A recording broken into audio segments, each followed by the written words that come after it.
हाँ, नमस्कार दोस्तों एवं छात्र छात्राओं। आज GK Ravindra Chauhan YouTube channel के ऊपर मैं फिर से रविंद्र चौहान ये नया टॉपिक लेकर के जयपुर का कछुआ वंश पार्ट 3, जयपुर का कछुआ वंश पार्ट 3 लेकर के फिर से हाजिर हूं। जयपुर रियासत के इतिहास में इससे पहले 2 पार्ट हो गए थे। राजस्थान के एकीकरण से पहले राजस्थान में 19 रियासत थी। प्रत्येक रियासत का इतिहास आपको पढ़ाया जाएगा। राजस्थान में एकीकरण से पहले 19 रियासत थी। प्रत्येक रियासत का इतिहास अपने टॉपिक वाइज चलेगा। आज देखो जयपुर रियासत के इतिहास पार्ट 3 में पहला शासक मातो सिंह, नंबर 1 शासक मातो सिंह। मातो सिंह तक हमने पीछे की क्लास में पढ़ लिया था। मातो सिंह ये 1750 से और 68 तक जयपुर के शासक रहे। 1750 से 1768 तक जयपुर के शासक रहे या डुडार के शासक रहे। इसके टाइम में एक युद्ध हुआ था, बंटवाड़ा का युद्ध। बंटवाड़ा का युद्ध, बंटवाड़ा का युद्ध ये हुआ कब था? 1761 के अंदर हुआ था। बंटवाड़ा का युद्ध कब हुआ था? 1761 के अंदर। देखो किस किस के मध्य हुआ था। इधर से ये मातो सिंह और ये मातो सिंह का शासक था कोटा का मातो सिंह। दूसरा मातो सिंह जयपुर का शासक था। एक तरफ ये मातो सिंह जयपुर का शासक और कोटा का शासक था एक शत्रुसाल हाड़ा। तो बंटवाड़ा का युद्ध 1761 के अंदर हुआ था। किस किस के मध्य? ये जयपुर का शासक था मातो सिंह, इधर से कोटा का शासक था शत्रुसाल हाड़ा। और शत्रुसाल हाड़ा की सेना का नेतृत्व तो कौन कर रहा था? झाला जालिम सिंह। झाला जालिम सिंह ने बड़े पराक्रम से और इसको पराजित किया था माधो सिंह को। यानी बंटवाड़ा का युद्ध माधो सिंह जयपुर के शासक और शत्रुसाल हाड़ा कोटा के शासक। कोटा की सेना का नेतृत्व किसने किया था? झाला जालिम सिंह ने। और इस युद्ध में फिर विजय किसकी हुई थी? शत्रुसाल हाड़ा की। यानी विजय किसकी हुई थी? शत्रुसाल हाड़ा की विजय हुई थी। कहते हैं मुगल शासकों ने एक बार रणथंभौर दुर्ग, यहां पर जो सवाई माधोपुर के अंदर पड़ता है रणथंभौर दुर्ग, ये रणथंभौर दुर्ग दे दिया था इस जयपुर के शासक माधो सिंह को। इस बात से कोटा का शत्रुसाल हाड़ा नाराज हो गया और शत्रुसाल हाड़ा ने इसको माधो सिंह को ये कहा कि तो मेरे को दो दुर्ग। तो इस रणथंभौर के दुर्ग को लेकर के माधो सिंह और यहाँ पर ये कोटा रियासत है, इसके शासक शत्रुसाल हाड़ा के मध्य युद्ध हुआ था। इस युद्ध को बंटवाड़ा का युद्ध कहते हैं। 1761 के अंदर हुआ था और इसमें जीत किसकी हुई थी? शत्रुसाल हाड़ा की। झाला जालिम सिंह ने इस युद्ध में इतना पराक्रम दिखाया कि इस युद्ध के बाद कोटा रियासत के अंदर 50 वर्षों तक इसका वर्चस्व रहा। वास्तविक स्वामी सर्वाधिक वर्चस्व इस झाला जालिम सिंह का ही रहा। अब देखो इसके बाद में अगला शासक पृथ्वीराज कछुआ।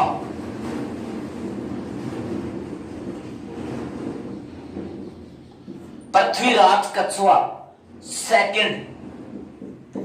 ये पृथ्वीराज कछुआ कब से कब तक रहा? 1768 से 78 तक। 1768 से 78 तक जयपुर का शासक रहा पृथ्वीराज कछुआ सेकंड।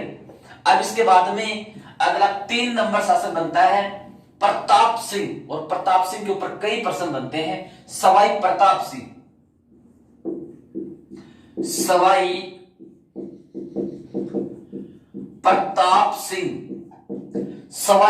सिंह ये जयपुर के शासक 1778 से 1803 तक रहे। 1778 से 1803 तक जयपुर के शासक रहे सवाई प्रताप सिंह। अब देखो इसके ऊपर क्या क्या प्रश्न बनते हैं। एक तो ये संगीतज्ञ था, संगीत का जानकार था। जयपुर के अंदर संगीत सम्मेलन बुलवाया इसने संगीतज्ञों का। और संगीत सम्मेलन बुलवा करके राधा गोविंद संगीत सार नामक ग्रंथ की रचना करवाई, जो संगीत के ऊपर आधारित है। तो इसका पहला क्वेश्चन तो क्या हो गया, जयपुर में संगीत सम्मेलन बुलवाकर राधा गोविंद संगीत सार ग्रंथ लिखवाया या ग्रंथ की रचना करवाई। तो राधा गोविंद संगीत सार नामक ग्रंथ जो संगीत के ऊपर आधारित है, जयपुर के अंदर संगीत सम्मेलन बुलवा करके किसने लिखवाया था? सवाई प्रताप सिंह ने, जो जयपुर का शासक था। दूसरा प्रश्न इसके ऊपर यह है, ये खुद भी एक अच्छे कवि थे, खुद अच्छे कवि थे और ब्रजनिधि नाम से कविता लिखते थे। ब्रजनिधि नाम से कविता लिखते थे, ब्रजनिधि नाम से कविता लिखते थे।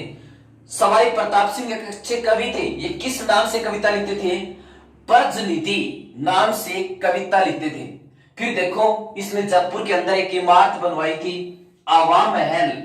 इससे संबंधित कंपटीशन में कई बार प्रश्न पूछते हैं। ये आवा महल है कहां पर? जयपुर में। आवा महल जयपुर में बनवाई थी। देखो इसके ऊपर क्या क्या प्रश्न बनते हैं। आवा महल कहां पर है? जयपुर में है, जयपुर में है। निर्माण किसने करवाया था?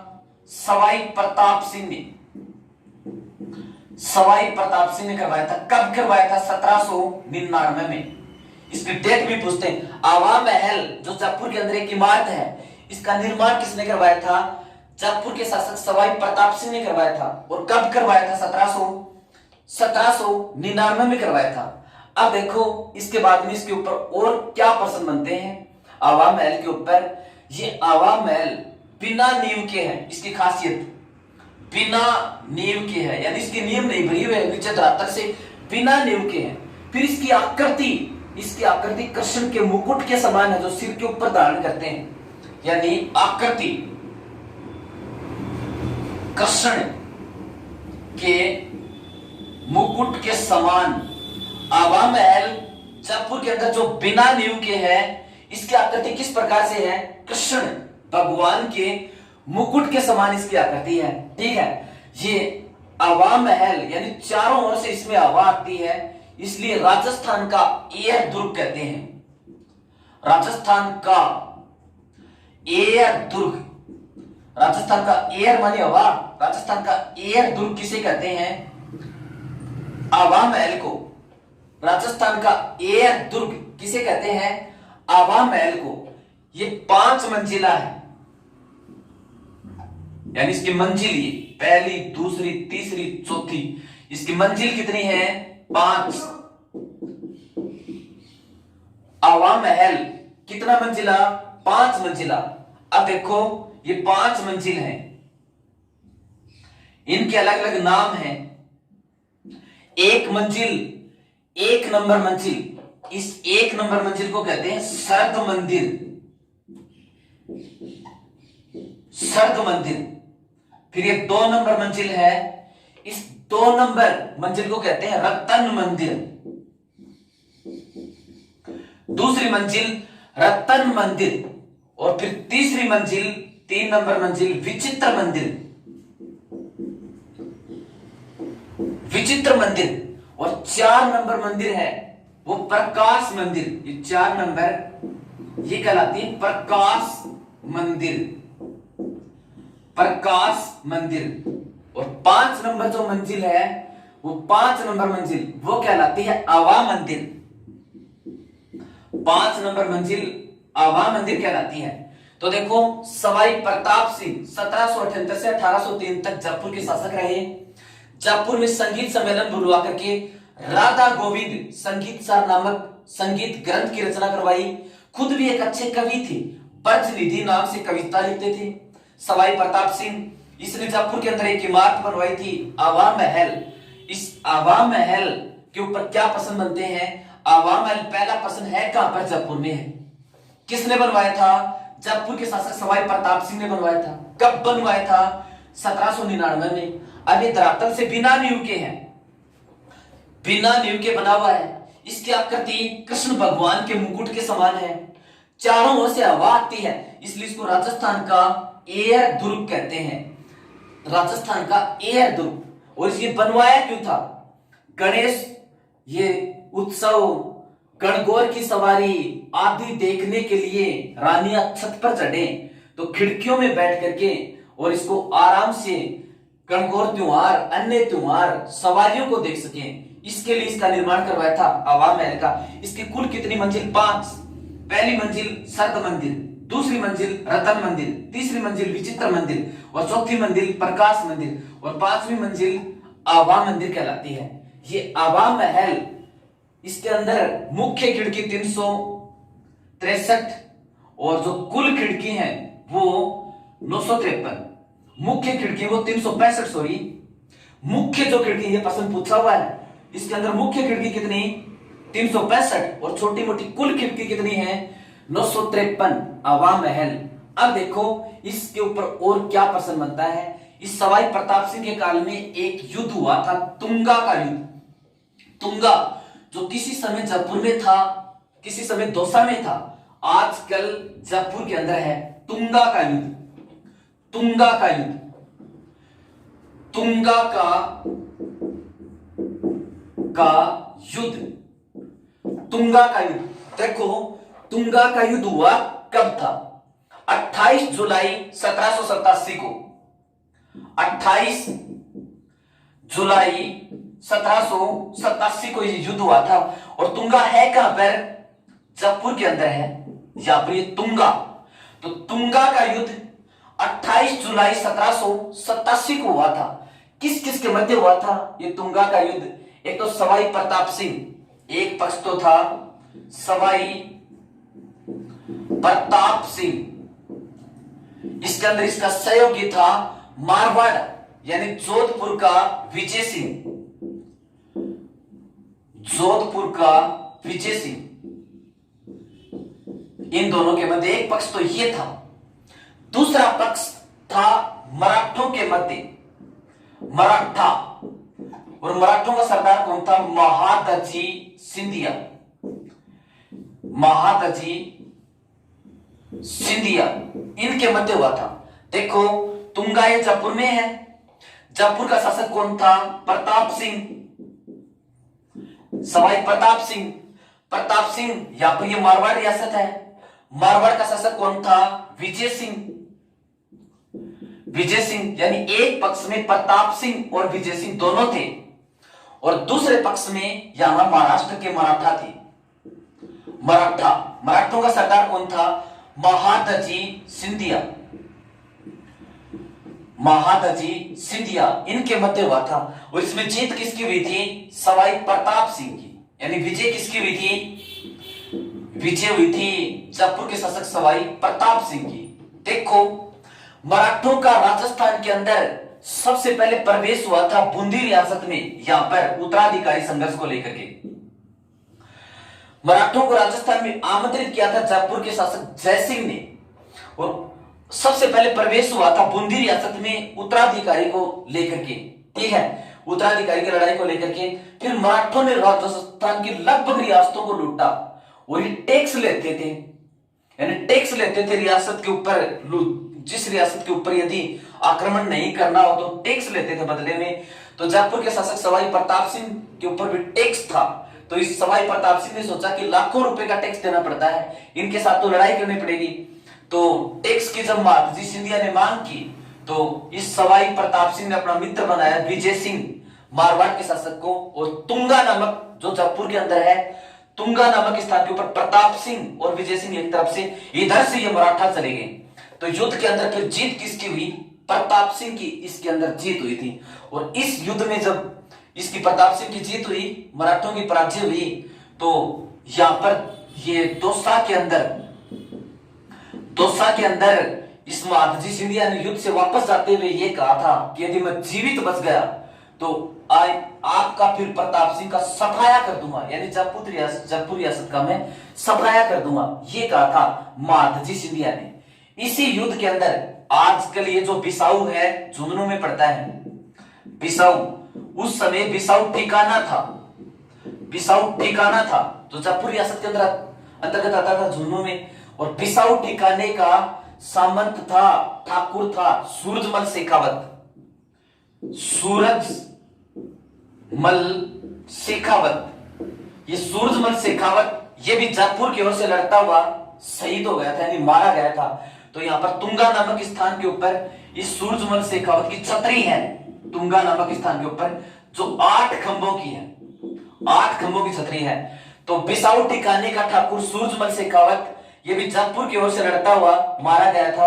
और सूरजमल शेखावत की छतरी कहां पर है? तुंगा दौसा में, क्योंकि तुंगा के युद्ध में मारा गया था। और इसकी छतरी कितने खंभों की है? 8 खंभों की छतरी है। अब इसके बाद में इसके मराठों के साथ फिर से संघर्ष हुआ, 2 बार लड़ाई हुई, मराठों ने इसको पराजित किया, सवाई प्रताप सिंह को। अब देखो इसके बाद में जयपुर का अगला शासक कौन बनता है? इसके बाद में जयपुर का अगला शासक बनता है जगत सिंह सेकंड या द्वितीय। जगत सिंह सेकंड इसके बाद में राजा बनता है। ये कब से कब तक रहा? 1803 से 18 तक, 1803 से 18 तक रहा जगत सिंह द्वितीय। इसके टाइम में भी और एक युद्ध हुआ था, इस युद्ध को कहते हैं घिगोली का युद्ध, घिगोली का युद्ध, घिगोली का युद्ध। ये घिगोली का युद्ध हुआ कब था? 12 मार्च 1807 को, 12 मार्च 1807 को हुआ था। देखो घिगोली ये पड़ता कहां पर है? घिगोली का युद्ध, घिगोली यहां पर है, ये घिगोली, और घिगोली पर्वत सर के अंदर है। यहां घिगोली के अंदर लड़ाई हुई थी, इसलिए इसको घिगोली का युद्ध कहते हैं। देखो इस लड़ाई का क्या कारण था, यह लड़ाई क्यों हुई थी? इधर से मारवाड़ का शासक ये मानसिंह, मानसिंह, और ये मानसिंह कहां का था? मारवाड़ का था। इधर से जयपुर का ये जगत सिंह सेकंड, जगत सिंह सेकंड ये कहां का था? जयपुर का था। जगत सिंह द्वितीय या जगत सिंह सेकंड कहां का था? जयपुर का था। इन दोनों के मध्य युद्ध हुआ था।